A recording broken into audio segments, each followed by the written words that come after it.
I do it live. Hold on, it'll take me a minute to arrange them.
Oh, I was expecting more. I was too. Oh, I hit the wrong one. Sorry about that. Yeah. Hey, how's it going? Happy Monday, everybody. You are watching Creator Spotlight, powered by the Dorkening Podcast Network. And as always, Patsy, how's it going, my friend? It's going all right. Things are trudging along slowly as tends to do in life. Slowly. Yeah. Okay. Like on a geological scale. Okay, I got it. What are you even talking about? Philip, how's it going, my friend? Hi, Leo. Well, it is Monday. It is a Monday. but it's podcast time, so that's a good thing. Yeah, we're going to be talking about making movies and some horror stuff. And so who do we have with us, Patsy? Patsy, because that's what I typed. All right. Maybe it's because I'm hungry and I was like trying to type pastry and type my name at the same time. I don't know what's going on, but Patsy, the angry nerd. All right, we're off to a great start today. All right, but we are joined by some of the cast and crew of the upcoming horror film, The Last House on the Street, which I like the title because it gives you a couple of it evokes a couple of different horror films that came out over the past several decades. But we are joined today by two of the actors. We have Gabby D. Barbosa and Dylan Garcia. Welcome to the show, folks. We are joined. We are joined also by producer and cinematographer Clay Moffat. Clay, how you doing? I'm doing well. Thanks for having me, you guys. No, thanks for joining us. I do like your piece of wood in the background that looks like a gray alien. I don't know if that's intentional or not, but it's over here. Yeah, no, that's intentional. It's an alien. Just ignore it. That's pretty rad, though. We are joined by returning guest, the writer and director of the film, Mr. Adam Berardi. Adam, how you doing? Hey guys, how are you? Oh, Thanks for having us. Yeah, absolutely. Yeah, I think last time we had you on, it was Sir Longbottom, right? Sir Longbottom. That's right. You're showing my long bottoms off. Yes. I knew you from somewhere, and now I remember that interview. That's right. It's too funny. I'm asking you the same questions. So where are you from, and how do you like it? And I asked you all that 6 months ago, or whenever we did it. Yeah. You see a lot of people. It's not. I totally get it.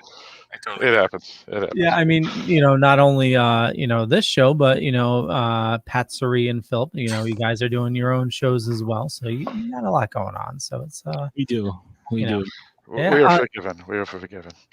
Yes, you are. So real quick, if anybody wants to watch Last House on the Street, I have links in the show notes up above or down below, depending on where you're watching or listening to us. It's available on Plex if you run that, which we do here. We absolutely love Plex. And also on Vimeo if you haven't jumped over to the Plex bandwagon yet. But I'm sure the way things are going, everybody's going to be doing Plex in the near future. I do enjoy Vimeo as well. It's a great platform, and a lot of the folks who come on the show are able to share their work with us, so we can talk to them about it through Vimeo. So that's always great. Yeah, especially it's a big screener thing. A lot of folks use it for screeners, and it's pretty cool. Well, also for indie filmmaking, you for somebody that creates material, you get a larger share, if not most of the share, from the sale of Vimeo. As opposed to you get it on Amazon, they're paying you like 2 cents an hour or something like that. Oh yeah, they make it rain, just rain pennies. It hurts, but it's nice. That's making it hail. They're making it hail. Making it hail. 6 cents. I have welts all over my body from Amazon. Nice. Oh, I think that one was $50. All right. This is off to a great start. So, I don't know where I was going with that. Never mind. Patsy, save me. Okay. So I was mentioning this earlier in the introductions, and I should probably turn on another light because only half my face is illuminated, and this looks weird. As I was alluding to, this is the title of the film reminds me of two films: The House at the End of the Street and The Last House on the Left. Was that intentional, or were you guys just trying to come up with something that was just like, we want you to have this specific idea of the type of horror that we're going to give you, so we want to kind of pay homage to this name? Well, that's exactly right. The entire film is something that I created it in a way that I wanted to kind of pay an homage to the films that we grew up with, especially those particular types of horror movies from the 70s and 80s that I loved so much. And even the coloring of the film and the way we shot it was supposed to look like, while those weren't B movie films, it was supposed to look like a B movie film from the 80s. So, and I think early 80s, so I'm glad you picked up on it. Yeah. Well, I mean, when it comes to horror, there's so many different. There are so many independent films that kind of try to capitalize on the, the name recognition. We see that a lot with Westerns. I think there's like 46 sequels to the Django film, but only one true sequel, which I find hilarious. But they're just like, hey, let's use this name, or some combination of the name. We talked with somebody a couple of weeks ago who's doing a film about the Clown Motel in I think Texas or Arizona. Nevada. I knew it was somewhere in there. And there's like 6 or 7 different movies called The Clown Motel, and none of them are related to each other, but everybody's using that as their jumping off point to kind of hook somebody into the audience. So I appreciate you guys paying homage, but also making it your own. Thanks. Well, it's also supposed to be kind of it's not a parody, but it's supposed to be funny. And a lot of my humor is really dry and horrible, so I get that a lot of the jokes just don't land. But that's the idea, is that we also wanted to make it so people understood what we were making fun of and why we were trying to be funny. So, and well, I mean, college costs an arm and a leg. Like, you can tell that it's going to have a comedic bent to it. Oh, thanks. Yeah. Adam, why don't you let the listeners and viewers know the synopsis of the film, because it obviously the title is very catchy, as Patsy has mentioned, but what's it about? What would interest the horror fans that would be watching this podcast? Well, it just in a just to put it in a nutshell, Chad and Derek are two losers that live with each other in a rented house off campus. They have nothing going for them in life. They play video games, smoke weed, and talk shit to each other all the time. Pretty much how my life has been my entire life. So that's the gist of it. These really two pretty hot girls. They move in on the last house that's left on the street in the middle of the semester, and it just happens to be right across the street from them. And they have an arguments ensue about who's going to go talk to them, if they can go talk to them. And after they move in, sinister things start to happen to the local young men in the area. A lot of people go missing, so they have to kind of discover what's going on with that, and do a little self-discovery in the process. Nice. Cool. I do have the trailer. Tell you what, let's take a look at it.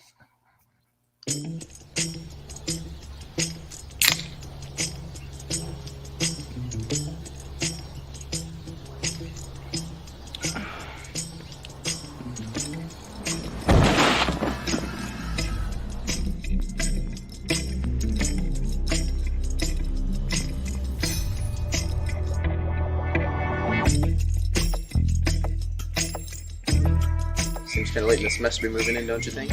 Just enjoy the show.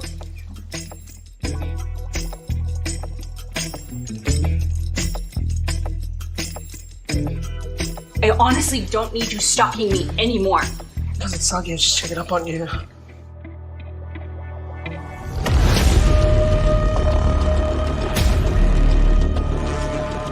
You gotta get back out there sometime. Why not now?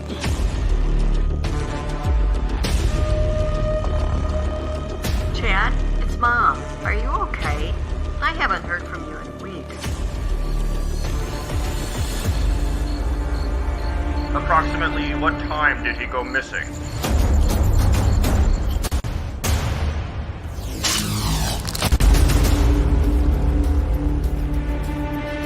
Why can't we do something I want? I need you to focus. Look, can you just please call me back, man? You're right. I was wrong. Hey, Tiger.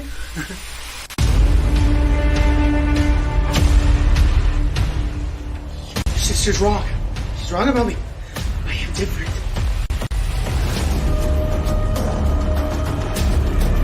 We really can't make a missing persons report. Go do something! We were just starting to have fun.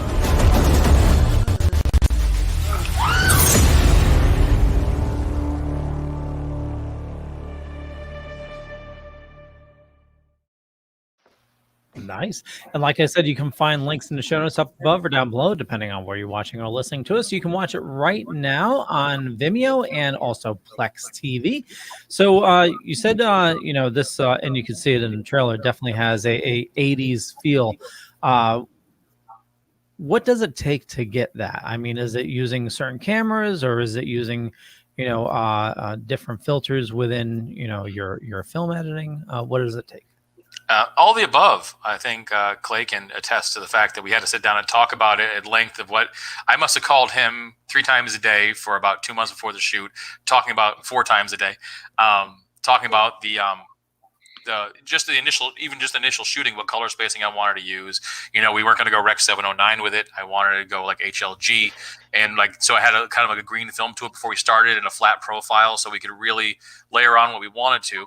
And then I actually went and I found all the color profiles from the old Halloween movies, and I tried to mimic those as closely as possible because I really wanted the viewer to have that feel of it being someplace else, in a different time. Very cool. Clay, did you want to expand upon that? Please. Adam's not lying. He called me 4 times a day and told me this is how it's going to be.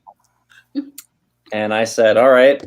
He did have a very specific idea from just the get-go. And I think, making it as 80s as possible. So, I spent a lot of time looking at movies because I'm a big horror guy. I like horror films, but I didn't really grow up watching like the Friday the 13th and Halloween. I've seen them, but I haven't seen them as much as I care to admit.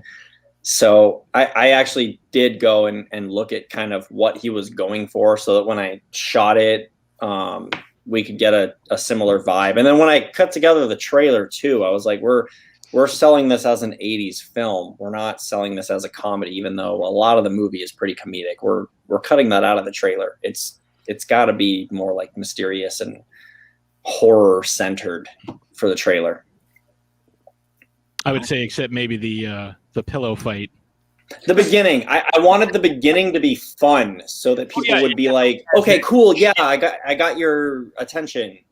Type of experience. It definitely has that like abrupt shift, especially with the music that are in there, like that. Yeah, it's like, oh no, this isn't what you think it's going to be. It's not going to be two girls pillow fighting across the street all the time. It's not going to be that scene from Animal House when Belushi's up on the ladder. No, it's going to be a lot darker than that. So Dylan and Gabby, when you guys were getting ready for this, now were you guys big horror people to begin with, or did you have to, kind of delve into some of the stuff that, these guys were shooting for? Originally, I mean, for the horror things, we come from a horror background. I mean, we do a lot of horror movies and stuff like that, and we grew up watching horror movies. For me, my favorite movie, The Exorcist. Mine was Nightmare on Elm Street. But going into the roles, I think, what was your challenge going into it? Going into the role is basically like, since we are in a relationship and stuff like that, to have him like sit there and be really cutesy and stuff like that while talking to me, and I was like, I have to be really mean to this man. I have to like break his heart, but I mean, it's not that hard at the same time. I had fun with it. I mean, with my character, I think what I remember, the first thing that Adam told me is like, stop working out. You need to slouch. Stop acting straight. And stuff. I'm like, what do you want me to do? Oh, okay, you just want me to slouch and just be like, pothead. I don't know. It took me about a couple of days to get into that role, but I'm just like, it was a challenge. It was a challenge, especially for what this role consisted of. It was a quite challenging. I mean, complete opposite of who I was, but I'm glad it came out great. Was there anything specific that, maybe you would watch or, to kind of get into the character? Like, if Adam approaches me and says, okay, I need you to like be a stoner dude. And it's like, the first thing I'm throwing on is True Romance. And I'm watching Brad Pitt as the stoner, just living on Christian Slater's couch, like completely oblivious to everything that's going on. Or if it's like, all right, you need to, do this and that, like, looking at Jeremy's character, the pizza delivery guy, first thing that popped into my head was the kid from Home Alone that was delivering the pizzas and kept knocking over the statue all the time.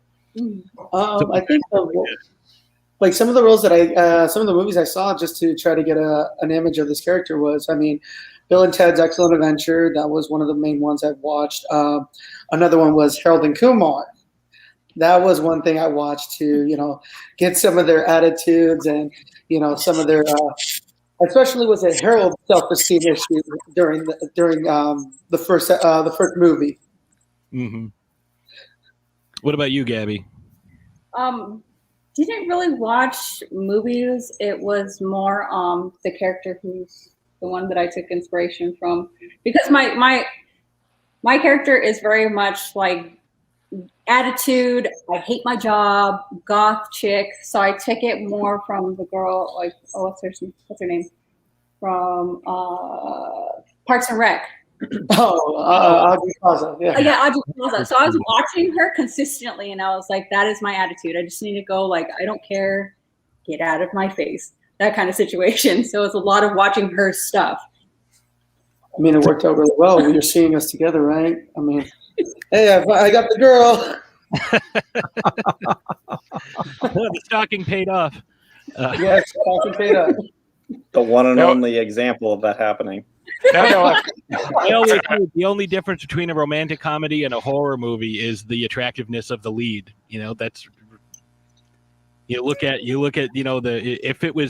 if that was Brad Pitt, stalking Jamie Lee Curtis, through the streets of Haddonfield, she wouldn't have been like, oh God, that guy's trying to kill me. She's like, what's going on?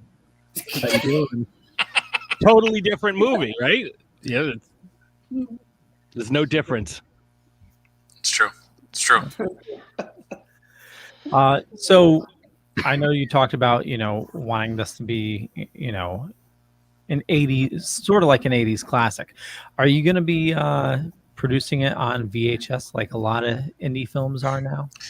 It's a great idea. We've talked about that. I just don't know. The thing is that to produce a DVD by itself, if we were going to do a DVD, the cost far outweighs anybody who actually the amount of money you can get back. And when it comes to VHS, I know one other person who has a VHS player besides me. So while I would love to do that, if the fan base asked for it, we could do that very easily. But we won't be making a bunch and having them sit around in my office. I'll have to just do it on a piecemeal basis. But if anybody's watching and wants a VHS of this, I will be happy. Besides you guys, I'll be happy to go ahead and make that VHS for you, and I will have Clay personally delivered to your house. Well, I'd rather make Blu-rays, but I can tell you right now that some of these sort of underground films have been very popular. Like I myself own Psycho Gorman, VFW, Willy's Wonderland, Color Out of Space, Terrifier, all on VHS. Nice.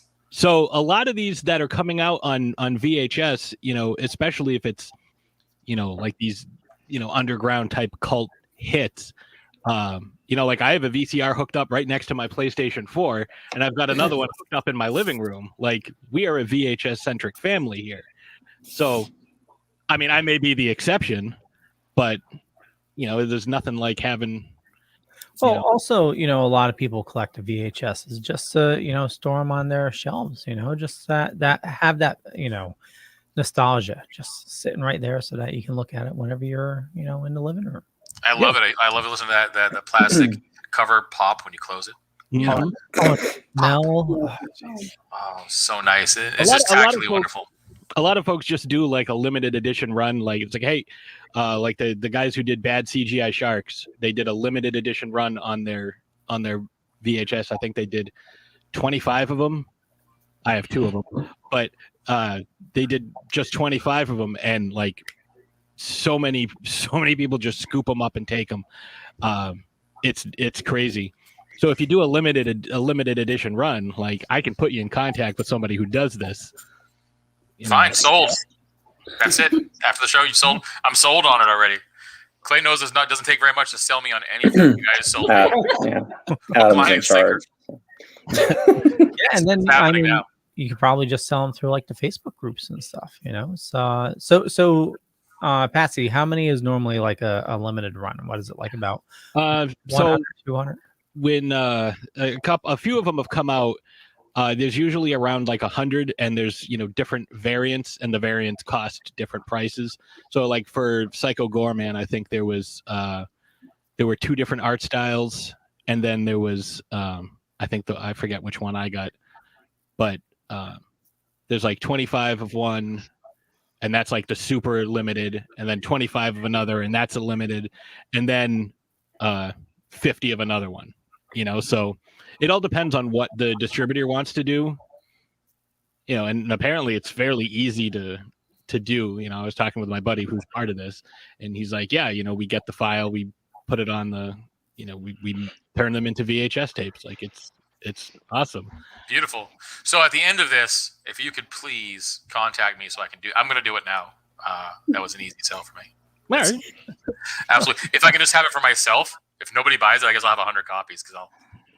Oh no! I mean, I would totally get like again. I've been buying a lot of these, and I love them. I love the artwork that goes into it. And there are several movies that I have. I think there's only 5 or 6 movies that I have. Blu-ray, VHS, and DVD. That's starting to expand now that we have these other options. But King Kong versus Godzilla, Mary Poppins, Bad CGI Sharks. Now I have, so it's like it's a very eclectic blend of films that I have on all 3 mediums. So it'd be nice, I'd like to watch something else on VHS besides my old wedding VHS. And my wife has to wake up in the morning and watch me cry. Issue in my hand, just gonna pop that VHS. I can watch something else now. Yeah, I mean, there's a reason. Like they still make VCRs. Like. I dug 2 of them out of my parents' house. That's why I have them now. Nice. I still have mine. Still have mine sitting right here. So Same here. absolutely. Now, Adam, I got a question for you. This film here is completely different than your prior films that we've had you on this podcast before. What made you decide to switch genres? Because the other one you could say was more science fiction-y and whatnot, and you decided to go horror with this one here. Well, so Pocket Man and Cargo Boy The Rise of Sir Longbottom are actually Clay's babies that I helped out with. Clay couldn't be here for those podcasts, but he is more of a pure of heart soul. He is he's innocent and wonderful, and I am none of those things.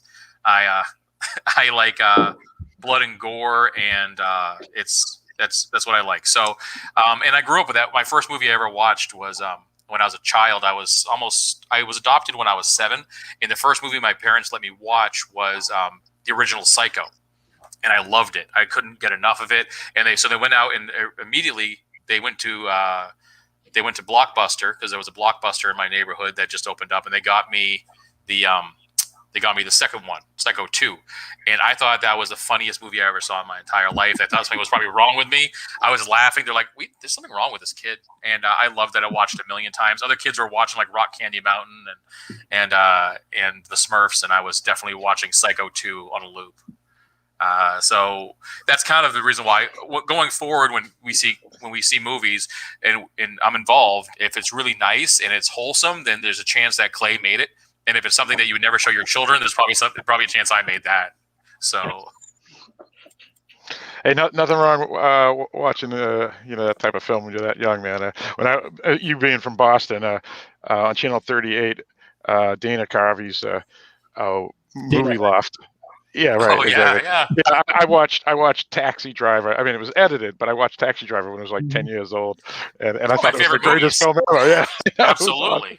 Yeah, it's too funny. Jeremy's trying to call me right now, but I'm on the podcast. I can't answer his phone call, so I'm just gonna ask him what he wants. But I know he missed the podcast, and he was really sorry. He wanted to say hi to you guys. Yeah, he was on last time. Yeah, I mean, he can still pop on if he wants to, I'm sure. But let him know. I love that kid. Oh, yeah, I guess he's a man now. You've worked Cargo Boy. You were talking about Cargo Boy. Yes. Cargo Boy.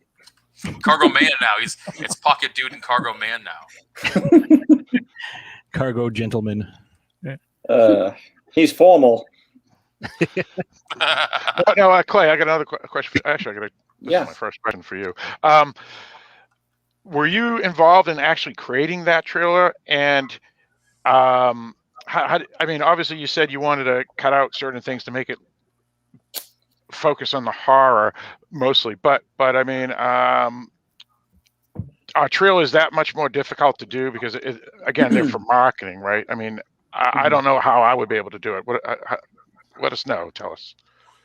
Yeah. I actually cut together that trailer. If I wasn't working on films, writing, directing, that would be like my job. I love cutting together trailers. There's just something fun, like whether or not the movie's good, when you go to the theater and you watch something and you see the trailers, like you had a good time. You're going to see at least one that you want to see. So trailers have always been a huge part. But yeah, when I cut together the trailer for this one, for example, Adam and I talked about it quite a bit. And I struggled with it a little bit because I think when you watch the film, the first half is much more humorous. And the second half it kind of shifts gears. And then it gets darker and turns into horror, but it doesn't really turn into horror until really the last like maybe 15 minutes. So when I'm cutting together the trailer and we're talking about it, I was like, I want to use a lot of this stuff and sell it as a horror film because I think that's where the marketing strength is in this film. But you don't want to ever give anything away. Like as much of the good stuff as you can save for the film, you want to keep for the viewers when they pay to watch the film. So that's kind of my process of while I'm working on the trailers for stuff. Well, I think that makes a lot of sense because so many of these trailers today, it's like they give away the twist ending, or like the movie poster gives away the twist ending. It's like, but you didn't know that this guy was going to be in it, but here he is right on the trailer, front and center. Isn't that great?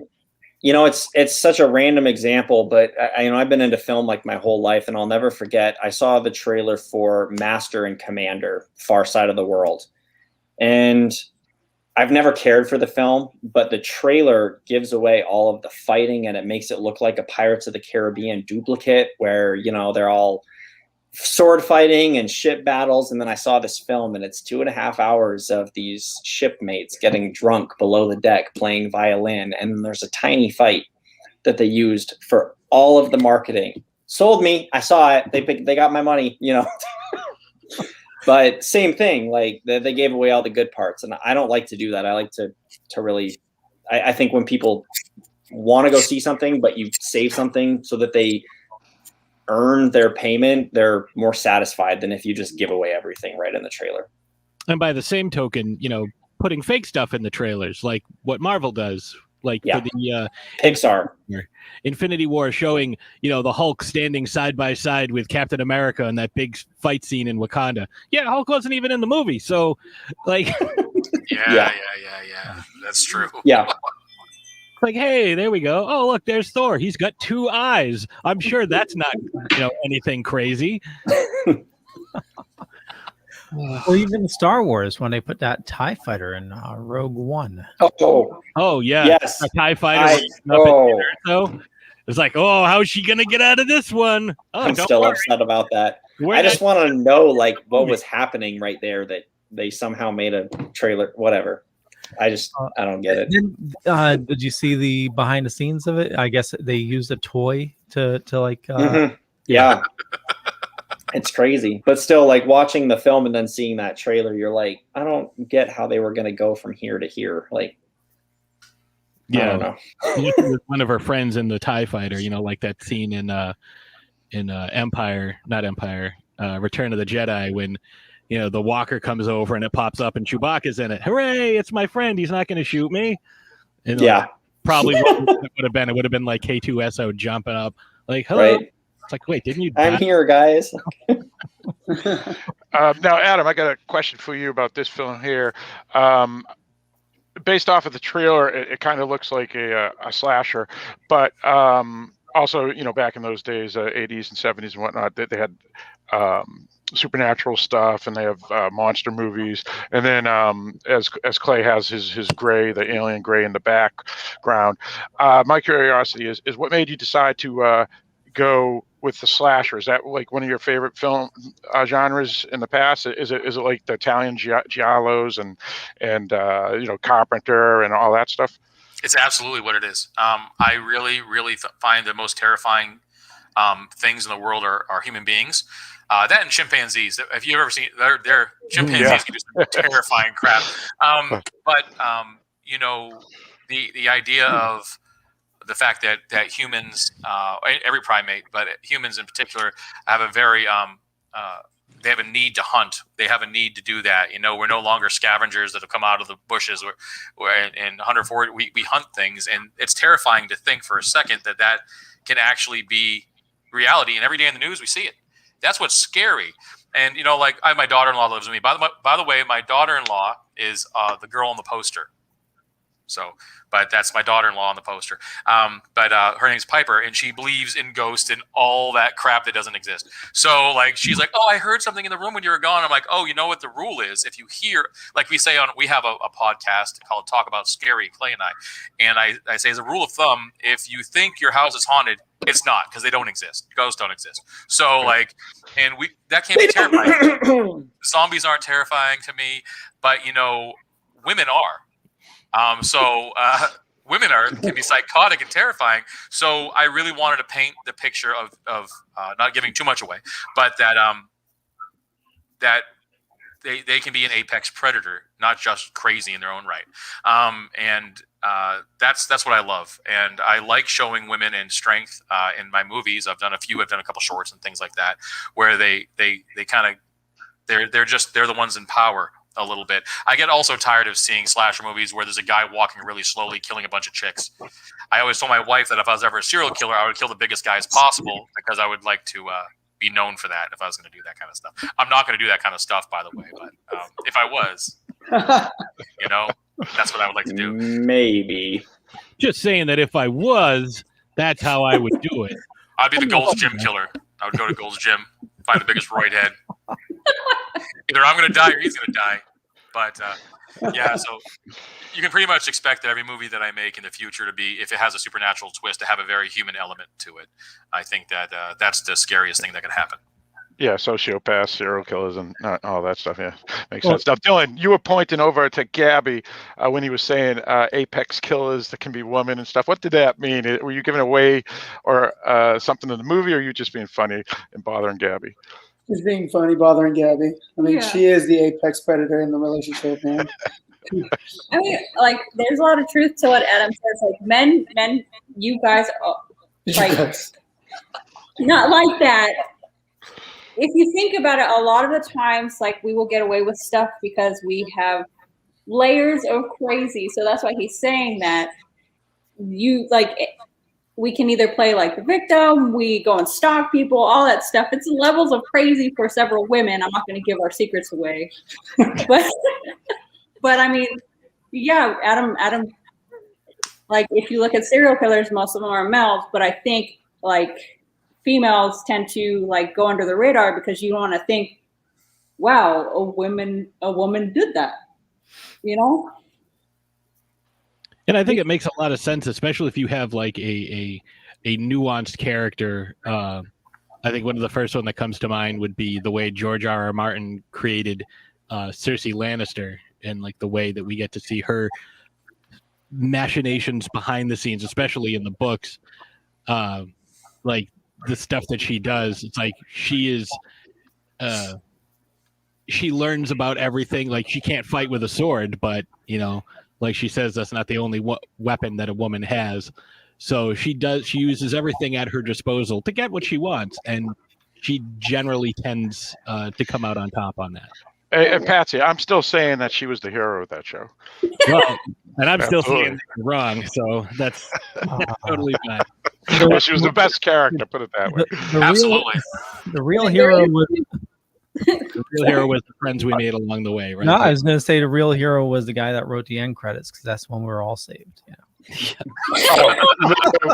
Burn in hell, Leo. Burn in hell.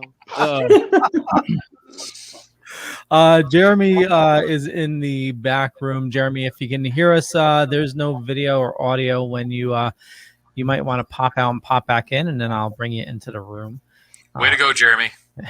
Well, he jumped in and he was like walking around waiting for us to finish talking, and then Cargo boy, what's going on? So Dylan and Gabby, for you guys getting ready for this, you know, we talked a little bit about, you know, like your background in horror films. Now, were horror films, like, was that, you know, your primary stuff and that's why you wanted to get into horror, you know, as actors? Or was it, you know, like, oh, you know, horror's all right, but what I really want to do is, you know, romantic comedies or, you know, something like that? No, I mean, all due honesty, I mean, we grew up on horror. I mean, that's our forte, to be honest. I mean, one thing we love to do is, you know, watch horror movies, or, you know, do a marathon on Halloween or Freddy Krueger. Yeah, and we like filmmakers ourselves. We like to do horror like theme, or we go to and we film horror stuff because I mean it has everything. It's not just like, oh, just romantic, all that stuff. With horror, you have every genre in there. The characters are so complex. Even like the killers and stuff like that, you sit there and you listen to their backstories and you're like, I don't know if I don't like you or not. I'm rooting for you a little bit. But this was so great. I love that Adam and Clay let me be a part of it because I love slashers. And then they were like, oh yeah, the females are, you know, the ones that are crazy. And I was like, you know what? I love that because, I mean, I grew up with the 80s, the very, you know, old slashers. Those excite me the most. I still watch them to this day. And just to be like, oh, yeah, the females are scary. That's, you know, a change. Friday the 13th. I mean, yeah. I mean, just to give a little thing on our relationship, I mean, on our anniversary, I gave her a replica of the Freddy Krueger hand. So we're big horror fanatics. Yeah. And Gabby, you weren't lying when you said you were a Night on Elm Street fan. That's for sure. That's for sure. I gave my wife a severed Jason head one year, and it's still hanging in the living room. That's awesome. That's awesome. But we also got married on Friday the 13th. So. Oh, that's awesome. Jeremy, thank you for joining us. We're kind of hoping that you're on mute, Jeremy. Just a heads up there. I lost track of time, and I have no excuses of not joining. But I'm here. It's called now, a clock. so... It's a clock. Yeah, I don't know. It grew legs. I don't know. But yeah, so I'm here now. Hi, I'm Jeremy. For anyone who doesn't know that, I don't know if they can see my name or where's that? They sure can. They can see your name right there. You pointed. There you go. That's me. Hi. Yeah, I was pointing out earlier, and tell me if this is an inspiration that you did take. In the trailer, we get to see your character, kind of crash into a pile of trash at the very beginning, and I said the first thing that I thought of was the pizza delivery guy from Home Alone, just repeatedly every time he drove to the house, like crashing into that one statue of whatever it was there, knocking it down every time. I don't know if that was inspiration for you or not. No, so actually, we didn't. The crappy car that was there, I didn't really feel comfortable using, so I was like, let's just use my car. And so I took my bumper off, like I know how to do a whole bunch of stuff. Anyway, beside the point. I took my bumper off, and then we were like, we need to hit something like this. It just doesn't seem funny enough. So we did like 2 or 3 takes of me just hitting cardboard boxes. And one of them that we did, the box flew from one side of the house to the complete other side of the house because I was going so fast, and everyone was dying laughing. And on set, you can't really laugh when you're filming, so it was really awkward. They were just like trying not to laugh while the box was going flying. It was a mess, but we got it done, and it was funny. So I think it works. Yeah, I think it definitely shows that your character is a little reckless, maybe a little irresponsible. A little bit, yeah. We actually had real trash cans for that scene. It's written in the script that he hits trash cans, and but he wanted to use his car, and the car that we had was a big, like an old SUV, and we were going to have him use that because it was much older. But he didn't feel comfortable doing that. And if he hit those cans, I was afraid he was really going to damage his car. So I was like, okay, we got to do something else. So I busted all of the boxes I possibly could out, and we used boxes, and we just used that. But yeah, it would have been trash cans everywhere and trash everywhere, which would have been also hilarious. But it worked out well. At least it wasn't a bronze statue. It's too bad we didn't have one. I would have put it in. I would have hit that. For sure. I'd hit that. I want to remind everybody we're talking about Last House on the Street, and if you want to watch it, it's available right now on Vimeo and Plex.tv, and I got links in the show notes up above or down below, depending on where you're watching or listening to us. So you guys have made a bunch of movies together. How many has it been so far? Adam and I, we've done 5, I think. Adam and I have done 5 things together, and then 1 or 2 of them we've been in it. Clay and I have done 2, almost 3 now. No, we've done 3 because we did 3 Pocket Man and Cargo Boys. Yeah, and then this one. So yeah, so we'll see. I don't have enough fingers and toes to count how many times Clay and I have made a movie together, so I can't count, but it's been a lot. It's a lot.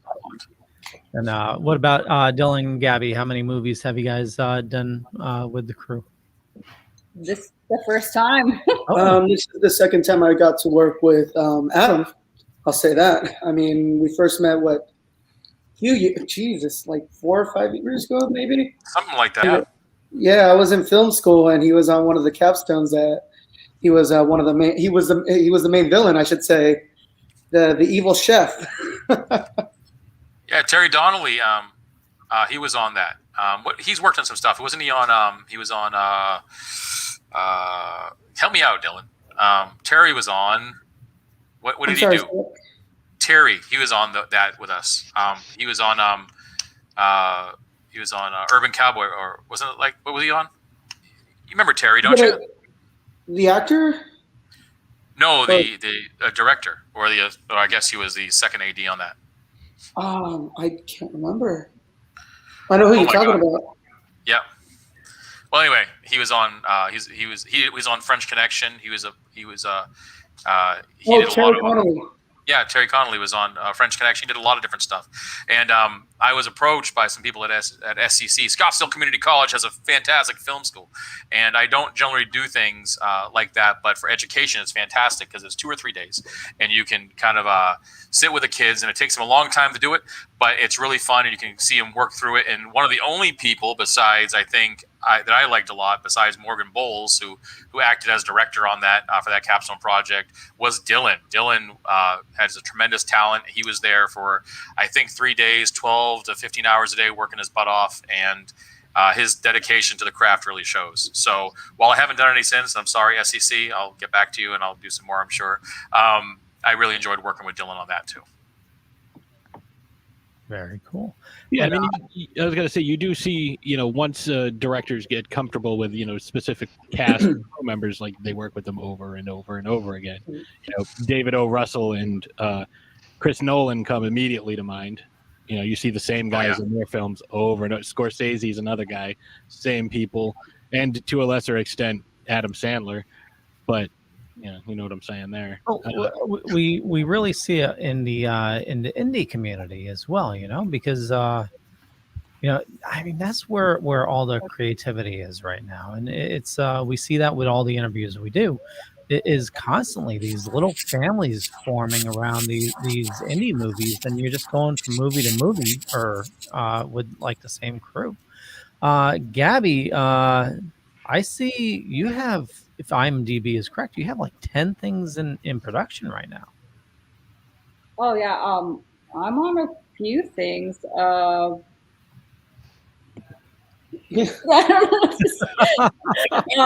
I know that I'm working with Adam and Clay again on the next Cargo Boy in Pokemon, which I'm excited about. I have a few projects coming up. I know that I'm going for a big role in a local TV show.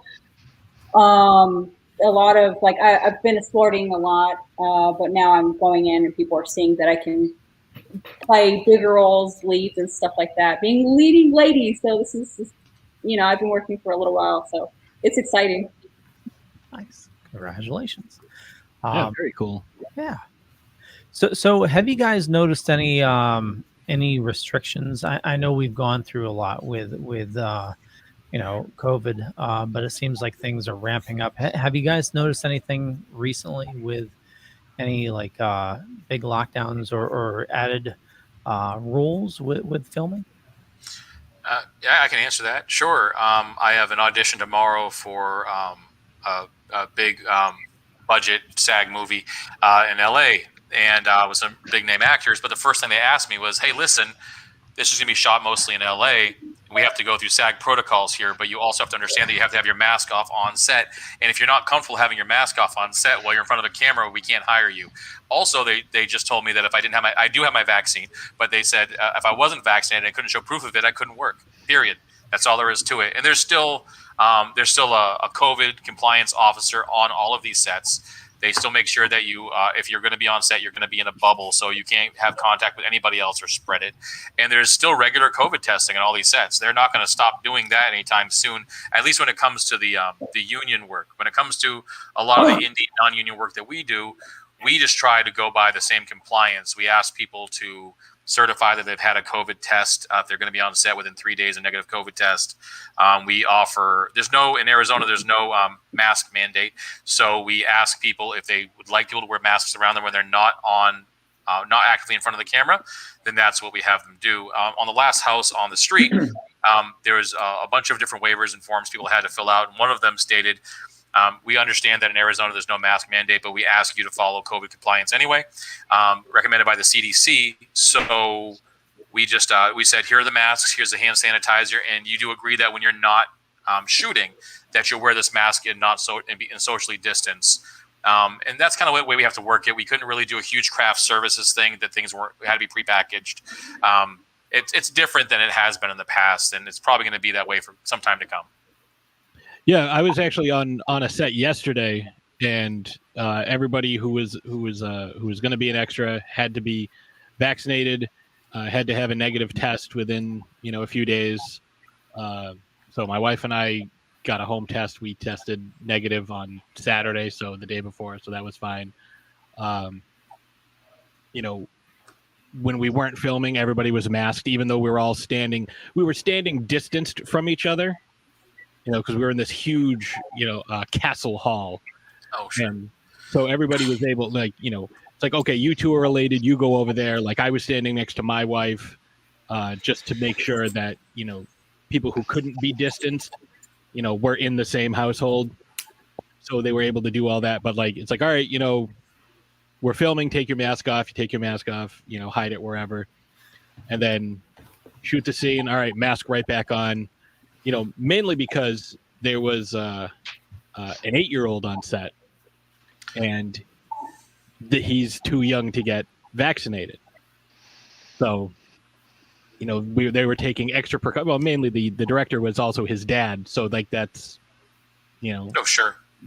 Definitely something that's like, yeah, let's make sure, because we don't want anything to happen. And, I've worked with him several times on this project. So they were really, and the main guy, like the main actor, is in his 70s, and, he's got several, comorbidities. So it's like, but he was, he's vaccinated and everything.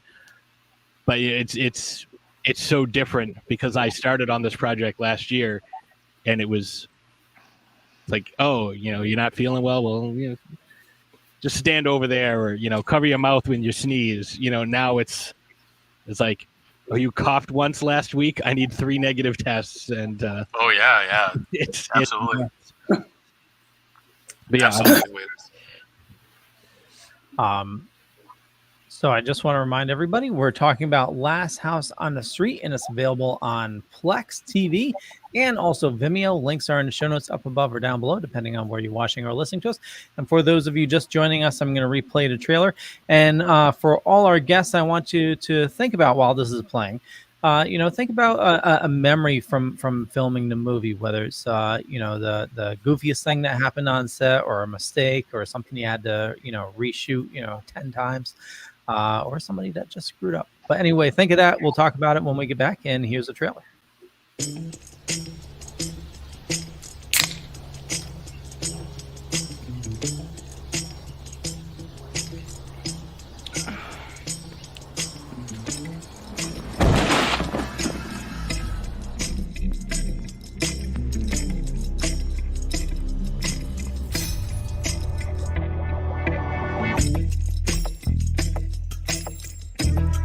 Seems kind of late in the semester to be moving in, don't you think?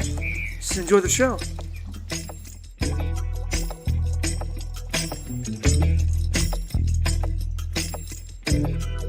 I honestly don't need you stalking me anymore. Because it's soggy, I was just checking up on you.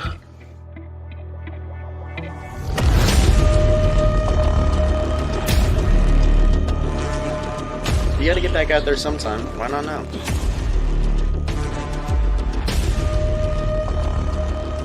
Chad, it's Mom. Are you okay? I haven't heard from you in weeks. Approximately what time did he go missing?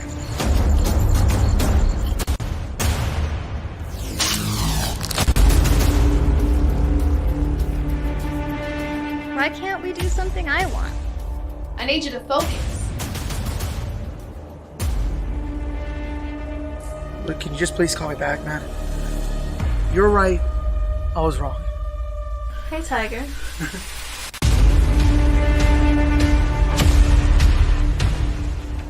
She's wrong. She's wrong about me. I am different.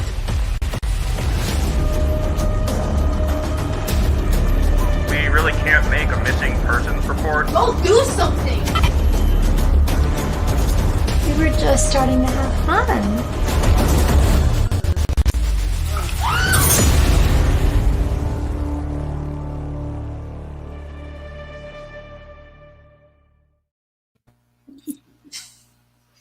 That was on me. And like I said, Last House on the Street is available on Vimeo and Plex.tv, and links are in the show notes up ahead or down below. And we were talking about Jeremy on, what type of pizza delivery person he reminds you. Watching the trailer again, you really, I don't know if it's the hat you're wearing, but Judge Reinhold, Fast Times at Ridgemont High. It's that works. That works. Yeah. That's a good one right there. Totally. Okay, so we will start with Jeremy. What's a memory from filming? Something goofy or something strange or just about anything? Oh boy, the whole time on set was a blast. On mine, it did not play the video, so I wasn't able to watch it through. But no, it was a whole blast. Everyone was super nice. We all got along pretty well.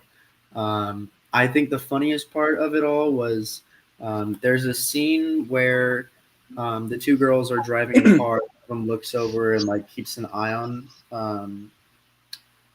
Dylan, and as they're driving. And the direction was back up and drive forward. And so they drove forward and backed up. And then once they drove forward, they drove down, and he was like, just turn around. We'll do another shoot. Just go down and turn around. And there's a cul-de-sac at the end of the street, and they drive, and then there's cars on each side, but there's a spot that there's no cars. And so instead of just continuing going around the cul-de-sac where there's nothing there, they stop and do a 17-point turn to come back. And then another one to get this shot. And I could tell Adam was like, all right, we're done with this one then. We ended that nice and quick. But no, that was probably the funniest part. And then Dylan and I had a scene where we have a little bit of an argument, as one might say.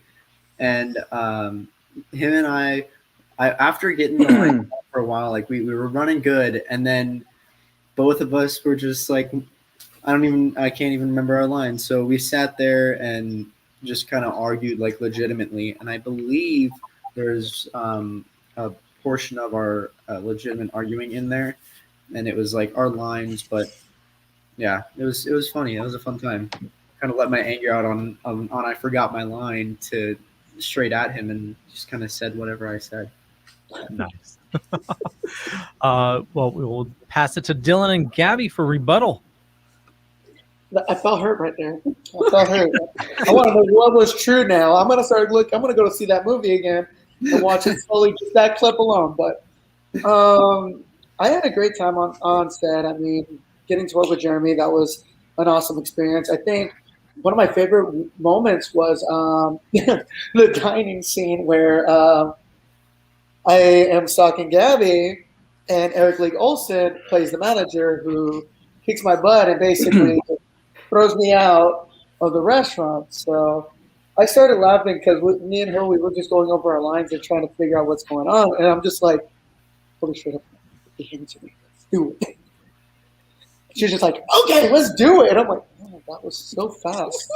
Didn't even have to think about that. Well, okay, that's probably because I was only on there for that night, so I only had that scene, and we were rehearsing our lines just to get the basic stuff. And he goes, "Oh, I'm gonna throw. You won't know it, but I'm gonna throw a curveball at you." I was like, "Okay." So he did it, and because I've been doing this for a little while, I was like, "Okay, I can ad lib too, buddy."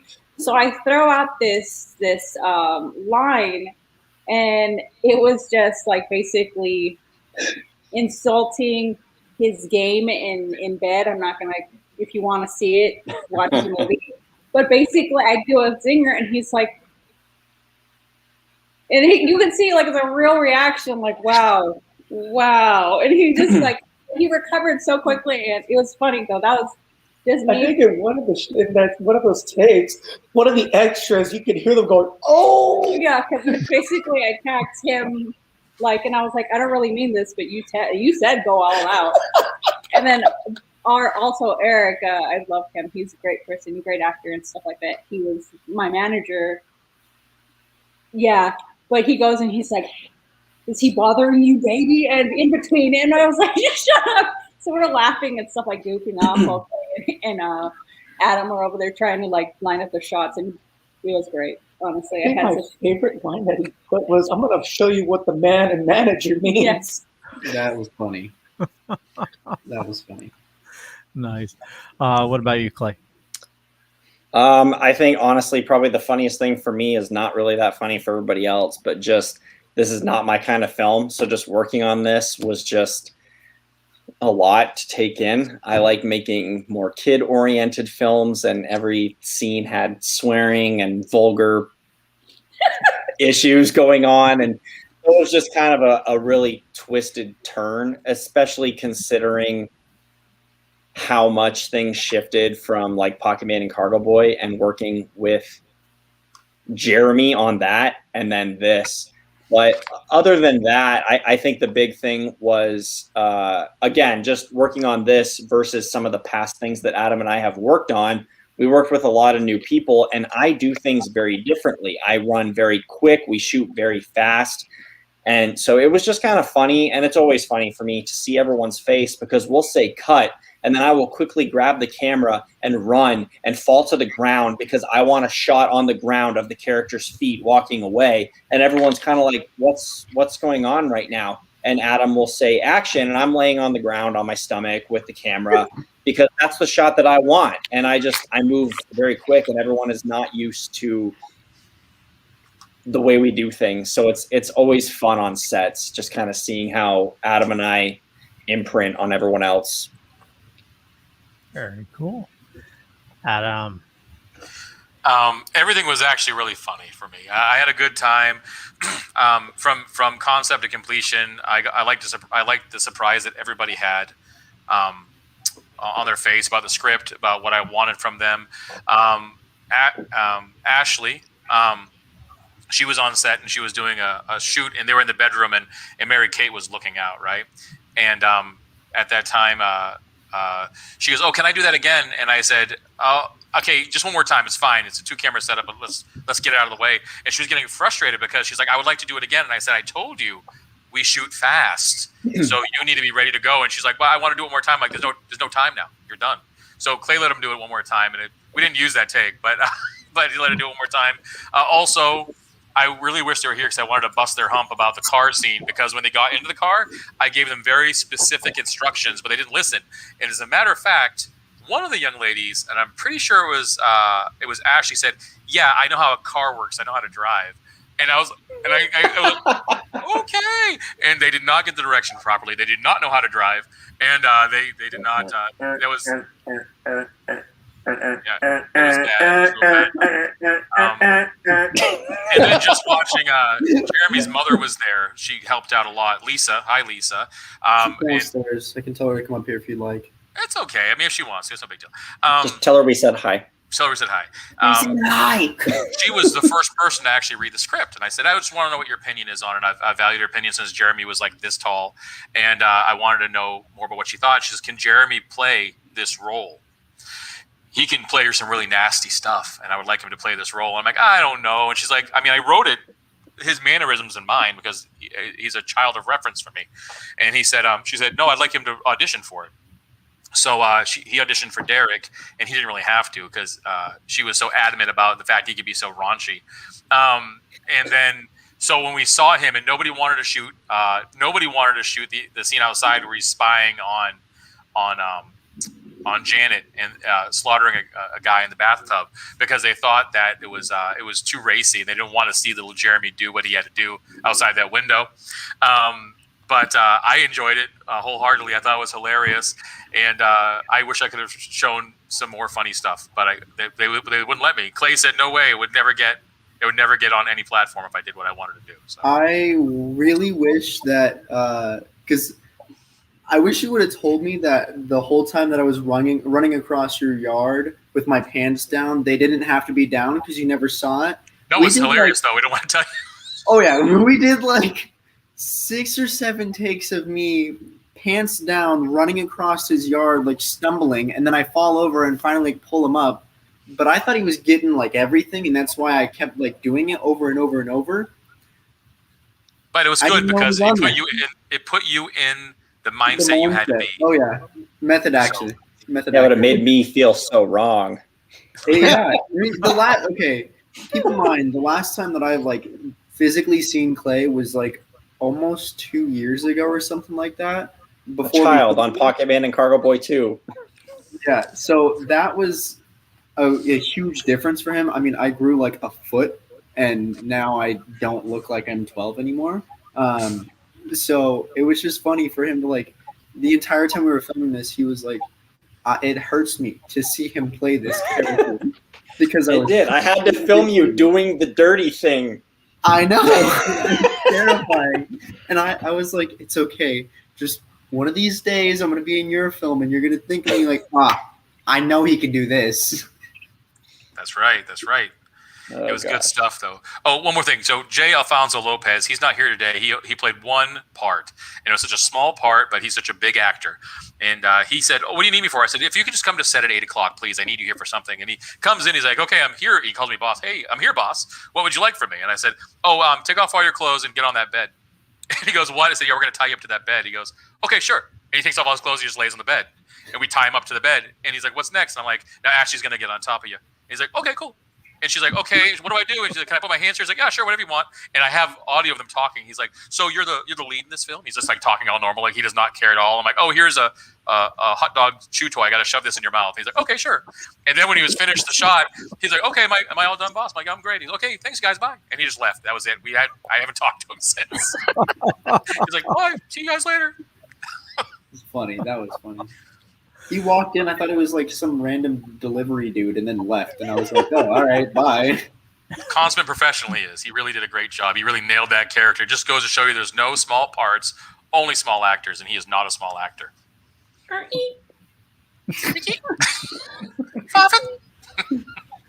And I just have to say, I'm absolutely shocked when you said you grew a foot. I was waiting for Patsy to say, like, where'd you find the other shoe or something?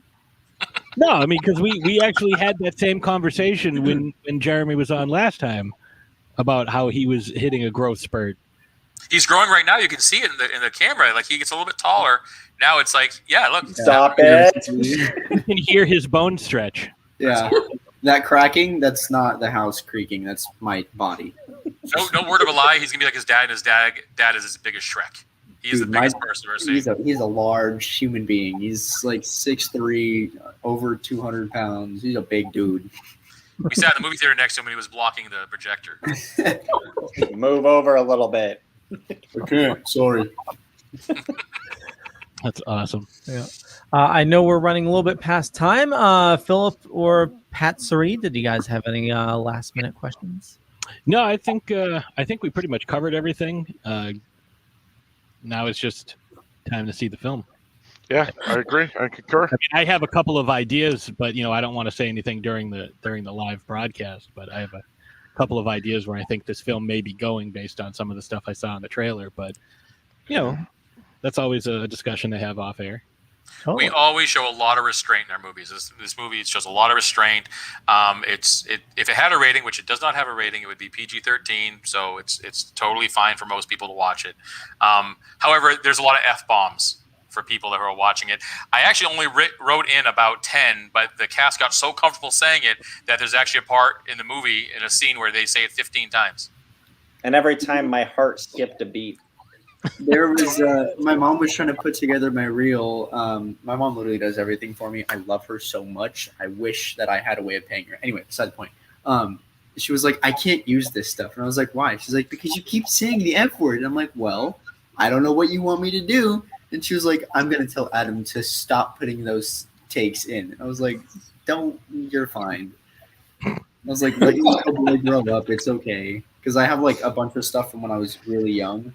And then I have like a bunch of stuff that's recent, and so it's all over the place. But I think that'd be funny if you're putting together a reel. Start with your young stuff and then end with keep the F-bombs in, but bleep them out.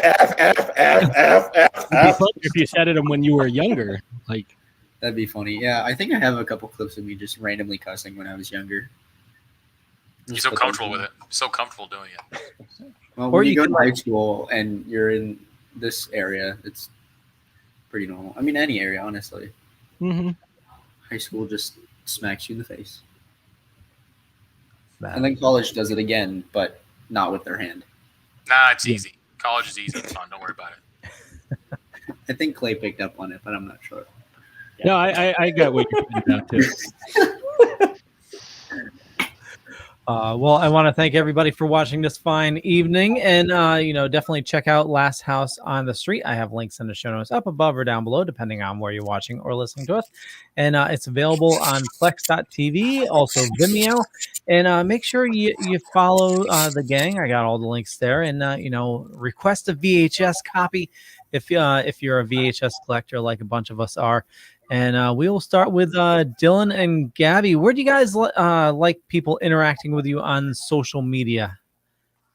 You can follow me at my personal one. It is Gabby, GABBY.D, Barbosa, BARBOSA, or actress Gabby B. Those are my two on Instagram.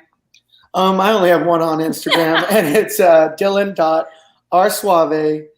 RSUAVE09. Because he thinks he's so suave. Mm-hmm. Jeremy, how about you? You're on mute. You're on mute. You're on mute. That's his way of saying I don't want anyone to follow me. Yeah, I'm if you know me, then you can talk to me. I'm just kidding. No. Instagram, TikTok, everything. I have all of my links and stuff on my Instagram. It's official_ Jeremy Behe, and it's spelled just how you can see it. It's just official_ that. And then everything is all on there. I have a link tree, but I don't have it on here. I'm just looking on it. I'll put it on here right now, and then there you go. Sounds good. Clay.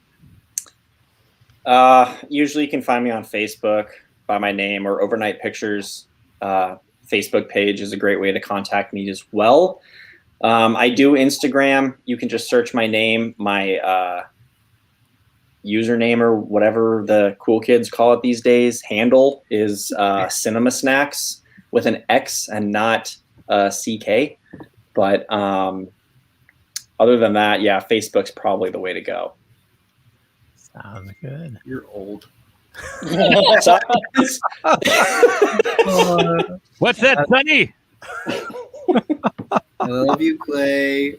That's no, right. My teeth are falling out. Let me go get my cane. No, okay. Everything that they have me like any videos or like meetings or anything like that, I'm never on Facebook ever.